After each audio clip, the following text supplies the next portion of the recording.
Hello everyone.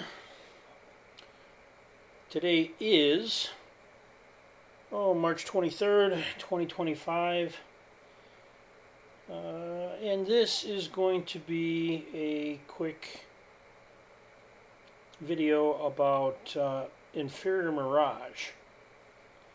I went back to a video from Heath Carmody. His video was again the repeat of a one-time observation, short Inferior Mirage. I'll start playing a little bit of this video, and then I'm just going to go into some screenshots to discuss what we see. This video will be linked in the description for anyone to check. The video shows a transition of Inferior Mirage to no Mirage. Let's just play a short little bit of this.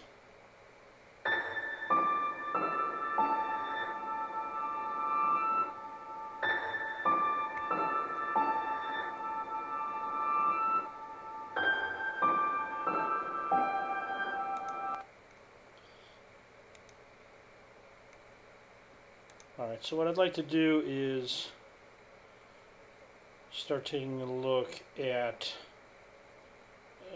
third slide, fourth slide, first slide.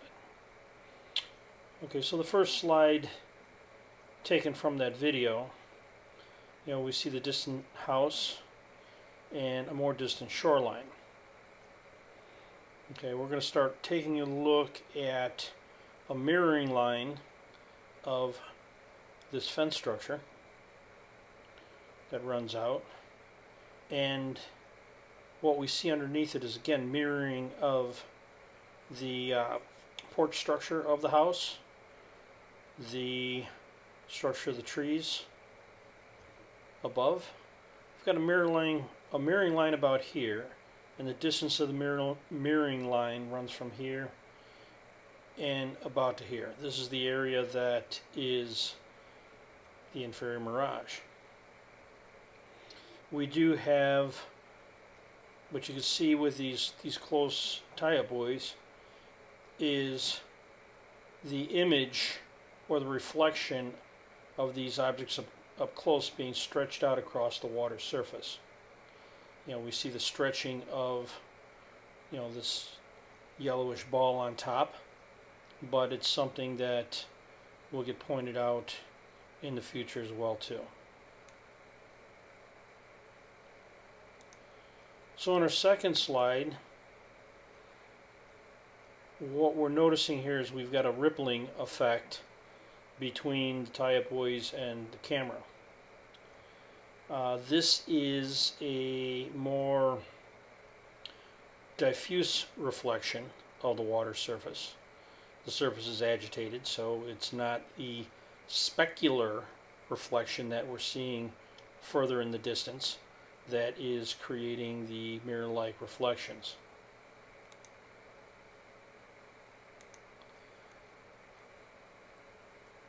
So on this third slide, what we can see is the Mirage is collapsing in some regard. We don't see as much of the reflection of the trees underneath the fence structure. The fence structure is still pronounced. It's a little bit more pronounced than it was.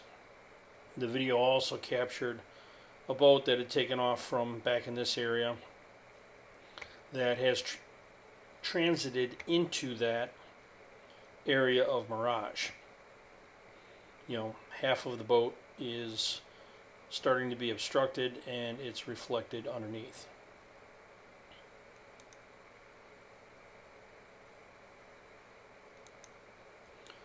So then we get to our fourth and final slide. Well, lo and behold, what do we have here? We actually have a beach that was fully obstructed by the Mirage.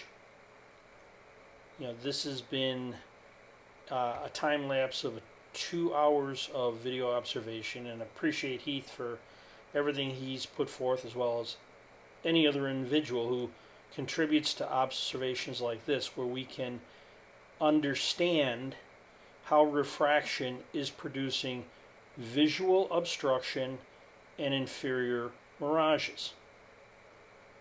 If the surface can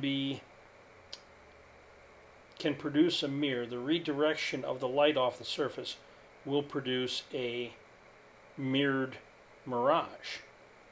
If it is a diffuse reflection off of the surface, what most people will see is refracted waterline, which is still a mirage. It's just not a specular mirage. So we should actually classify as specular mirages, specular inferior mirages, and diffuse inferior mirages. Diffuse inferior mirages will just produce what appears to be a waterline that causes obstruction, and it's not actually there. So this shows you close up, as far as the study of mirage and refraction, how at these low angles to the surface that we can observe things that are blocked when they are actually there. This time lapse really shows how, when refraction is least prevalent in the observation, you end up with a clear line of sight to the beach and all of the little posts around it. Where if we were to go back to the first slide, all of this appears to be floating. It's floating on the reflection off the water. The mirage starts here and it runs out into the distance. And no one could say you could see the beach. A person here just observing this slide would say, look, there's curvature blocking the beach. When in all due reality, it's not there. The beach is there. It's always been there.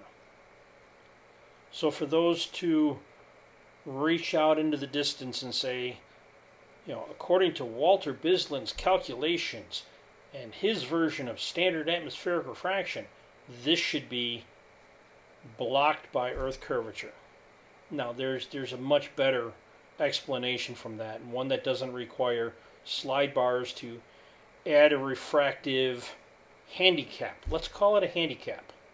If you need to take refraction and slide a bar back and forth for your handicap, for your curvature, that's something you really have to think about.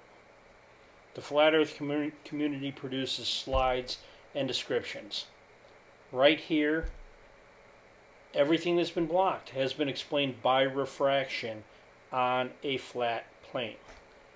There's no curvature that I need to bring into this, and I don't need to make it variable. This is a close-up observation. You have to realize that with increased distances, you come closer to the low angle to the surface where you can observe refraction. So as the farther something gets away from you, the lower your angle to the surface of the water, the more refraction builds as distance increases to the object you're trying to view. Something people just need to understand. Enjoy the rest of your day. I'm out.